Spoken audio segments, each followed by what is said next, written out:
fii ma toll nii gannaawul ba ma tëkkoo ci penc ndaw réew mi tëkkuwuma ci grand place bi de tëkkuwuma ci mbedd yi penc ndaw réew mi c'est sacré ku fa taxaw ngay autorité ngay député la nga wax dafa war a nekk dëgg bu ñu découvrir li ngay wax da nga doon nax nit ñi dañ la war a yóbbu ci yoon. parjure par jour nga taxaw jàkkaarloog askan wi des millions de sénégalais war leen war a ormal sa bopp nga tëkku nit ne ko demal nga xool li ngay wax nekkut te ba nga koy wax yow xam nga ni wax nga ko waxaat ko ñëpp dem xool gis ni nekk na dans un pays où y a l'honneur y a la dignité y a bu doon Sénégal démb moom day effacé boppam Casamance ba mu dëkk ak Fuuta ba ma jógee Kajoor ba ma màggee kilifa am na noo xam ne boo amee yenn jàpp nga ne bi mu la waxee à l'Assemblée nationale qu'il n'a jamais dit que caisse noire dafa xaraam que les fonds politiques dafa xaraam jàpp nga ne dafa commettre un parjure. oui te xamoon naa loolu la may wax. pourtant Abdou Mbow jaar na fa quelques semaines avant wax ko mu ne ko woy man maa ko waxoon. waaw mais man ni ma ko waxee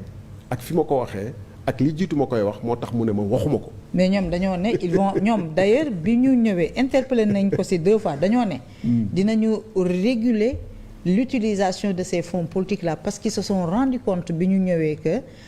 am na lu mu mën a jëriñ am na des situations d'urgence sécuritaires diplomatiques des situations sensibles yoo xam ne caisse boobu ñu jël ko jagleel ko président de la République. jagleel ko premier ministre jagleel ko président assemblée nationale jagleeloon ko président institution yi fi nekkoon ndax HCCT ak conseil économique social amoon nañu ko ñoom ñëpp am nañu seen fonds politique que ñoom dañ koy régenter dañu koy réguler contrairement à niñ ko doon defee nga xam ne c'était exclusivement à la discrétion du président de la République. ah d'accord loolu la ñu wax. loolu la ñu waxoon donc mun naa leen ko nangul bu ñu demee tuubal ñi fi jaaroon te ñu leen doon saaga ndax caisse noire yooyu. c'est-à-dire. mais ñoom taxaw nañu assemblée nationale ba ñuy voté ay budget seen député yëpp ne da ngeen di sàcc xaalis réew mi caisse noire bi sàcc la dem leen seetaat budget vote budget 2023 vote budget 2024 taxaw di saaga yu metti ne sàcc la benn man waxuguma ne c'est bon de naa ci ñëw ñu accuser président de la République day corrompre moom mu toog wax ko waxaat ko à partir de ce moment bu fekkee ni caisse noire boobu léegi ñoom gis nañu ni que ñoom ba ñu yegsee nekkatul corruption nekkatul leneen alors donc nañ dem jébbalu ci gaa yi jéggalu ci gaa yi nga xam ne wax yekk nañ leen lu ne mais le plus grave ñoom dañ ne woon système bi dafa am ay lay dafa am ay yu yàqu ak yu bon yu ñuy def yoo xam ne dañ ko wutal ay prétexte di la naan fonds politique dañ ko soxla ci lii dina am ay situation yu ñu koy soxla ñoom gëmuñu loolu bu ñu ñëwee dañuy teggi système bi du loolu mais lan la ñuy changé gum ci système bi boo jëlee ba jël fonds noir ak fonds politique yi mais dara desutu fa et je vais vous dire une chose moom il a dit que caisse noire dañ koy tuddee wala fonds politique wala extra. wala fonds spéciaux. wala fonds spéciaux dama bëgg Sénégalais yi dégg mu bu baax ñu clore débat boobu bu ñu bañee nag ñoom ñu daje ci penc mi ñu def débat face à face je les mets au défi te li may wax nii bu te fekkee ne d'accord ci ñu organiser waa débat ñu débattre ci une fonds politique amul benn rubrique booy gis ci budget wu présidence de la République. ñu def ci caisse noire. ñu def ci caisse noire wala fonds politique wala yooyu ma fàttali it xaalisum réew loo ci dépensé day fekk ñi la ko dénk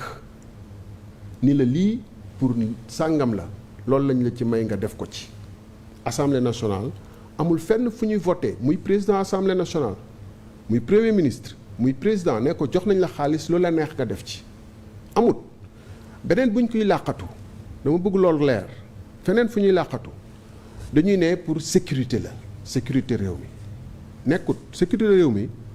dañu wut ay comptes yoo xam ne spéciaux yoo xam ne dañ leen jagleel pour sécurité réew mi par exemple boo demee ci budget présidence de la République moom laa yor nii mu ngi nii boo xoolee dafa am lu ñuy wax délégation générale au renseignement national dafa am budget pour personnel am ay nitam am luñ ko nattal ci xaalis bu bëri du ma ko wax ci télé bi nag mais yow won naa la ko pour que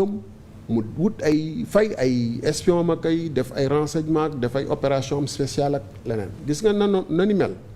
am na renseignement militaire boo xam ne armée bi moo koy gérer am na renseignement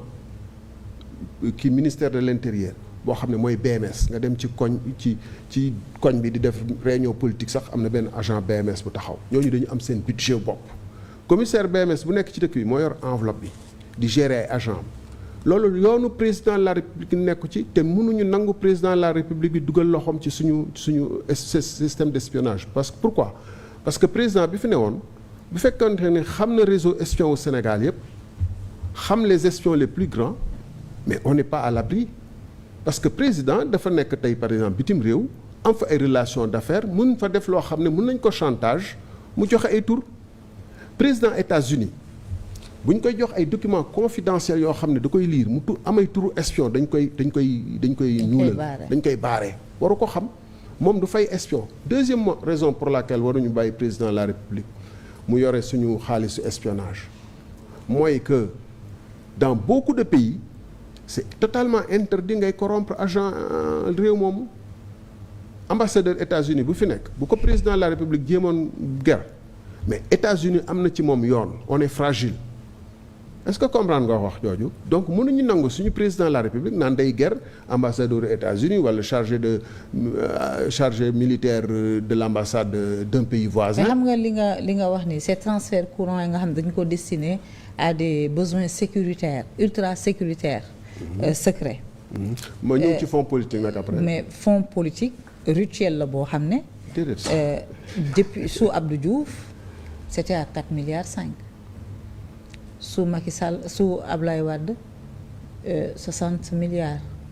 Sous Macky Sall 8 milliards. Sous Bassirou Diomaye Faye 8 milliards. 8 milliards 800. C'est un rituel républicain, c'est une enveloppe mise à la disposition du président de la République moom moo koy dépenser à sa totale discrétion et dont le contrôle échappe au pouvoir exécutif et au pouvoir législatif. C'est une tradition. Non, c'est pas une tradition. C'est une très mauvaise tradition de corruption. Loolu la waa ji waxoon te bokk na ci li ñu war a changer. Pas forcément xam nga yaa ngi def erreur bi gars yi doon def. Pas forcément une mauvaise tradition de par exemple. ah déet bu doonante man da nga ma poser question bàyyi ma jox la argument ba pare. Vas-y nga doog a wax ni nag ndax c'est une bonne ou mauvaise tradition. xam nga fond bi ci fan la jógee depuis colonisation colon yi. yoroon nañu seen caisse est-ce que fàttaliku nga référendum 58 bi 500 millions la fi Pierre Mesmer dugal pour corrompre tous les grands électeurs yi nga xam ne mënoon nañu basculer le vote du non boo xam ne moom moo gënoon probable parce que moom la ñoom Dia bëggoon moom la ñoom Valdiodio bëggoon moom ànd ak dynamique ñoom Sékou Touré bi vers le oui 500 millions fonds politique boobu c'est des fonds de corruption qui détruisent notre nation. Deuxièmement xam nga usage fonds politique boobu moom wax na ko ci à plusieurs reprises te loolu moo am bu amee gouvernement d'union nationale comme ba mu amee coalition yi fi jaar parti bu gën a mag du ma joxe ay tur am na ñaari parti yu gën a mag ci coalition yi demoon 40 millions par mois. su Wade sax. waaw 40 millions par mois après parti moyen yi 20 millions par mois je veux pas citer de nom parce que je veux pas. non pratique boobu amoon na su Wade avec la coalition FAL 2000. oui mais même Benno Bokk Yaakaar dama lay jox benn exemple bu clair boo xam ne borom moo ko wax publiquement comme wax na ko publiquement ñu sañ ko tudd Mamadou Ndoye ba mu fi commencé critiquer dañ ko ne noppit parce que da nga doon laal fonds politique yi déjà foofu day wane ni que c'est des fonds de corruption pour clore le pour tëj sa làmmiñ noppit da nga doon laal fonds politique yi mu ne yaa ngi fàttali ko affaire boobu. mun leen man mosuma laal fonds politique du ma laal xaalis boobu moom au moins am na principe ci côté boobu mu ne xaalis bi parti bi lañ mën ko doon jagleel am na koo xam ne dafa doon nekk conseil des ministres saa yi ñu koy joxe moom moo doon dem bu demee conseil des ministres jaar fañ koy récupérer ko foofu dem jox ko trésorier parti bi man mosuma ko laal bu ci parti yooyu yëpp amee ñaata la ci parti au pouvoir di am mais nga def ne mun nañu nangu alal bi nga xam ne 8,850 millions muy 24 millions par jour 8,850 millions muy 24 millions par jour demi bourse étudiant di 20 000 francs boo ko xoolee par mois mu war a mën a fay 36 000 bourses d'étudiants amay étudiants yoo xam ne dañuy bàyyi seen jàng mu yàqu fekk naa étudiants yu bëri Fuuta wala Thiès ay Taset ñu ne ñun amuñu bourse moo tax suñu parents amut moo tax ñu bàyyi jàng nga sacrifier une partie de la jeunesse pour dire que damay entretenir une clientèle politique et des migma politique bañ ci jox Alex Segura bañ ci jox Alex Segura ma terminé ci exemple les 200 millions là bañ ci jox Alex Segura représentant du Fonds monétaire international xaalis boobu loolu lay jëriñ mais Thierno Alassane est-ce que peut-être que xam nga Ousmane Sonko ba muy nekk ci opposition la doon décrier fonds yi mu ne dafa xaraam c'est destiné à une clientèle politique wax si la mu si wax yëpp la réalité du pouvoir daf ko rattraper aujourd'hui il se rend compte peut-être de l'utilité de ces fonds de ces fonds là gis nga fonds bi nag administration bi efficiente biñ ci war a def ça dépend rek de ki nga xam ne moom moo yor nguur bi par exemple il est arrivé des fois où le président de la République du Sénégal pour renforcer la paix en Casamance nga xam ne des pays comme la Guinée-Bissau dañoo décisif ci li nga xam ne moom mooy la stabilité de la Casamance bu amee nguur bu fa nekk bu fête de l'indépendance jotee bu ñu amul lu ñu defee seen fête de l'indépendance il est arrivé que le président de la République jël une enveloppe de 500 millions jàppale leen pour que ñu def seen fête de l'indépendance dans un état normal il est arrivé xaaral rek que le président Adama Barrow ñu indi ko fii non damay tudd tour sur l'utilisation de ces fonds là ñu indi ko fii à Dakar loger ko jël ko en charge puisqu'il était le président démocratiquement élu jël ko en charge mais lu yooyu président de la République mooy bukki ci ay fonds politique am pour def ko il est arrivé qu'un ancien président de la République du Sénégal nekk ci ay jafe-jafe président de la République bi fi nekk dem tibb ci ay fonds am jox ko parce que il a dignement représenté le Sénégal waruñu ko seetaan mu nekk ci yenn jafe-jafe yi mu doon problème de santé ak yeneen c'est-à-dire tout dépend de l'administration qu'on fait de ces fonds-là mais mënuñu taxaw mënoo def erreur Ousmane Sonko ne fonds yi dafa xaraam mënuñu taxaw ne fonds yi c'est destiné à corrompre une clientèle politique fonds bi am na yeneen i utilisation yoo xam ne président de la République mënu koo wax te it kenn mënul dem Assemblée nationale di ko fa justifier. mais attendez Maïmouna xam nga suñu problème mooy tàmm lu bon gis lu bon moo tax ñu jàpp ni loolu rek moo mën a nekk en France aux États-Unis yooyu mi ngay wax yëpp dañ koy def dañ lay invité dalal la dëkkal la ay kii mais c'est totalement et clairement écrit dans une rubrique boo xam ne ñi ñu koy gérer xam nañ pour lii la bu amee ñu jëlee ko foofu bu amul ñu bàyyi ab président mu ngi ñëw ab délégation invité bu ñu ñëw hôtel yi ngay dëkk oto yi ñu lay jox ak cadeau yi ñu lay jox. et si ce sont des missions secrètes. j'arrive même diplomatique mais da nga ma laaj ay question fàttewuma ci benn bàyyil ma tontu la benn secrétaire yooyu yëpp am na ñu ko war a gérer amul benn problème gis nga ministère des affaires étrangères ministère de l'intérieur ministère keneen am nañu ay fonds yooyu pour mën a gérer ces situations là nga def ne suñu indicateurs yi nekk ci mbedd mi di jaay drogue gars yi di leen topp ban xaalis dañ leen di fayee dafa am ñu ko yor man waxuma ni fonds yooyu warul am dans une république dafa am ñu ko war a yor président amul il n'a rien à voir là-dedans parce que bu fekkente ni yi ngay wax ni lii ne BMS dafa am xaalisam di dem di topp cooy yi ci mbedd mi nekk ci marché bi di wër ay ñuy jaay drogue ak ñuy def naka sudul noonu am na ñooñu am na indicateurs yooyu am na ñu leen di jox xaalis suñu espions yu nekk bitim réew loolu moo gën a compliqué am na ñu leen di gérer jox leen xaalis di wut renseignement ci ñoom douaniers yi am nañu seen i enveloppe di jox seen i indicateurs da nga bëgg a wax loolu tamit président moo ko war a gérer. non kilifa diine bu feebar. soxla une évacuation sanitaire ñu war a amal sutura ci lépp lu ko concerné président de la République mooy génne ci ay fonds parfois ñu louer un jet privé dem yóbbu ko dans un hôpital boole kook malaanu sutura fay ay fonds amul benn problème c'est-à-dire fonds bi ça dépend de l'administration qu'on a fait amul benn problème xam nga le pendant de ce que vous dites là bon dañu daal nga déglu ma expliquer la ak cas bu mënta nekk même dans les agences internationales mun nañ ko gérer amul benn problème dañ lay jox dañuy ni situation bi am na ku ñu war a évacuer location avion contrat la nangam am ku ko gérer ñu fay xaalis bi ci fonds de solidarité wala fonds de secours wala fonds d'aide et cetera boo xam ne benn ministère moo koy gérer bu paree rendre compte discrètement à la Cour des comptes discrètement à l'Assemblée nationale. Non attendez. Non du figurer fenn. Non dafa war a figurer nag. parce que figurer fenn. parce que ce sont des missions. Des dispositions secrètes. ku mënuñu rendre compte Cour des comptes. secret xam nga aux États-Unis loolu tax ñun on n'a pas d'état xam nga boo bàyyee secret boo xam ne doo rendre compte kenn waa ji fu muy mujjee mooy da koy jël def ko xaalis boppam loolu moo fi ne. Il y a ce risque-là. Et c'est le plus grand danger xam nga lan mooy danger le plus important dans un pays réew moo xam ne ñàkkul boppam contre corruption du ñu jiite ñooñu duñ fa bëgg a jëlee da leen di jaral ne dañuy def coup d'état wala reporter ay élection wala corrompre pour des loolu mooy tax ñu jël tàmm xaalis boobu di tàmm di joxe mooy tax ñu wuti feneen di jaay suñu ay terrain di jaay suñu ay immeuble di jaay suñu ay kii di wut ay contrat dans des conditions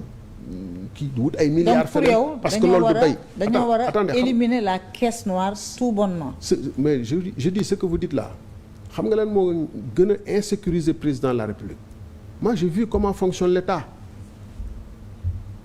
président de la République day dem 8 milliards nga def ne doy na pour régler yooyu ngay wax yëpp. du doy. donc fan lay mujj day dem di ko lijjanti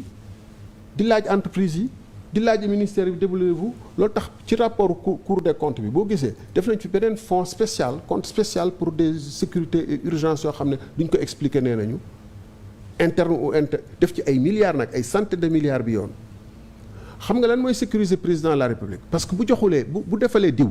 bu defalee benn kilifa bii defalu kële de pourquoi ñu defal kii nangami centaine de millions ñun defaluñ ma pourquoi ñu defal ville bi nangam te defaluñ ma bu demee ba jeex gars yi ñëw taxaw ci kanamam du leen sañal wax nekkatu fi amut parce que duñ ko gëm defal na ko kële donc